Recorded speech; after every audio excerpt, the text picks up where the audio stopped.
Nous disposons aujourd'hui de plusieurs manières diverses pour rencontrer de nouvelles personnes.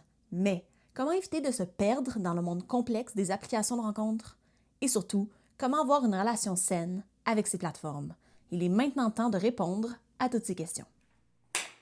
Bonjour, mon nom est Sarah Mathieu-Chartier. Je suis sexologue de formation. J'ai fait de la recherche en santé publique. J'ai toujours enseigné en sexologie à l'UQAM, à l'Université de Montréal. Moi, je m'appelle Elisabeth Fortin, j'ai 18 ans. Ce que je recherche sur les applications de rencontre, c'est justement découvrir des nouveaux endroits, rencontrer des nouvelles personnes, plus du côté amical, mais je reste ouverte à des relations sérieuses aussi, si je trouve la bonne personne.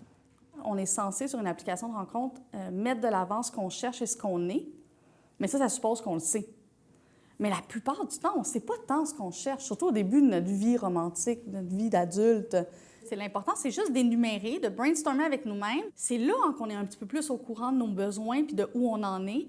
C'est des processus de clarification, puis des fois, ça va être après un mois d'usage de l'application qu'on va se dire « OK, petit bilan, où j'en suis là? » Les sites de rencontres que j'utilise, c'est Tinder, Fruits puis Bumble. Je pense que ma préférée entre ces trois-là, ce serait Bumble. C'est des gens qui cherchent plus à vraiment connaître les personnes plutôt que juste comme texter puis ghoster après le deuxième message.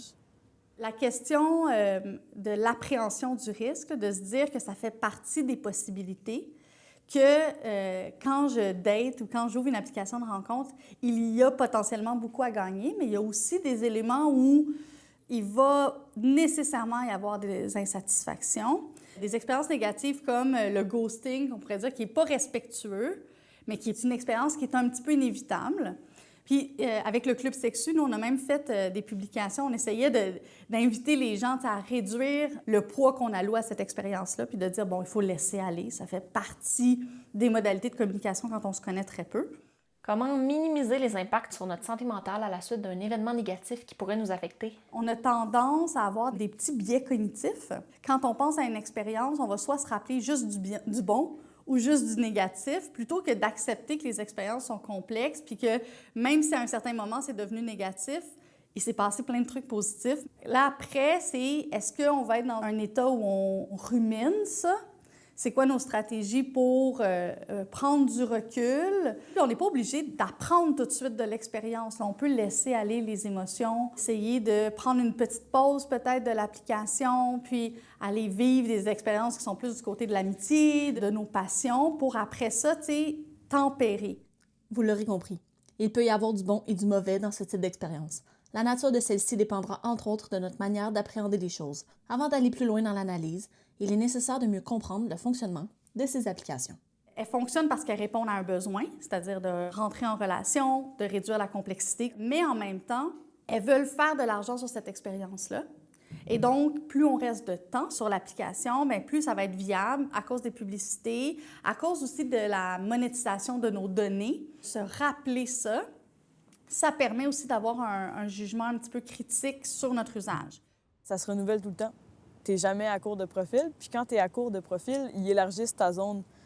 Donc, il y a toujours des nouvelles personnes, ils te reproposent les mêmes personnes, ils t'envoient les notifications, pas pour te dire qu'il y a des gens qui t'ont aimé, juste pour te dire « Hey! Allô? Viens, swiper, il y a quelqu'un qui t'aime, viens voir si c'est un match. » Genre, non, non. Le fait d'enlever les notifications, ça peut être une stratégie assez intéressante pour réduire l'automatisme avec lequel on va consulter notre téléphone. Ceci dit, il faut vraiment faire attention parce que des fois, enlever les notifications, ça peut même amplifier le comportement de surveillance. Sur la question de la gestion du temps, l'important, c'est d'aller chercher nos données factuelles, de voir combien de temps concrètement on y passe, c'est quand les moments, quelle association on fait aussi. Est-ce que justement, c'est dès qu'on fait face à un vide dans notre horaire, on a tendance à aller combler ce vide-là par l'utilisation des applications de rencontre.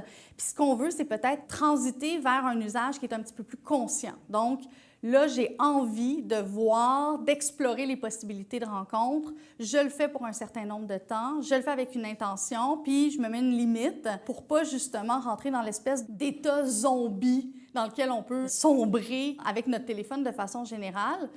Pour que ce soit plus sain, je pense que je pourrais soit moins passer de temps sur l'application, puis profiter plus de ceux que j'ai déjà rencontrés, puis juste build plus la relation avec eux. Puis sinon, je pourrais, quand je suis connectée sur l'application, prendre plus de temps pour découvrir les personnes, lire plus sur eux au lieu de juste swipe right sur la photo. Comme évoqué précédemment, il n'est jamais trop tard pour remettre en question sa relation avec les applications de rencontre. Il est maintenant libre à vous d'utiliser les conseils ci-présents afin de passer à l'action.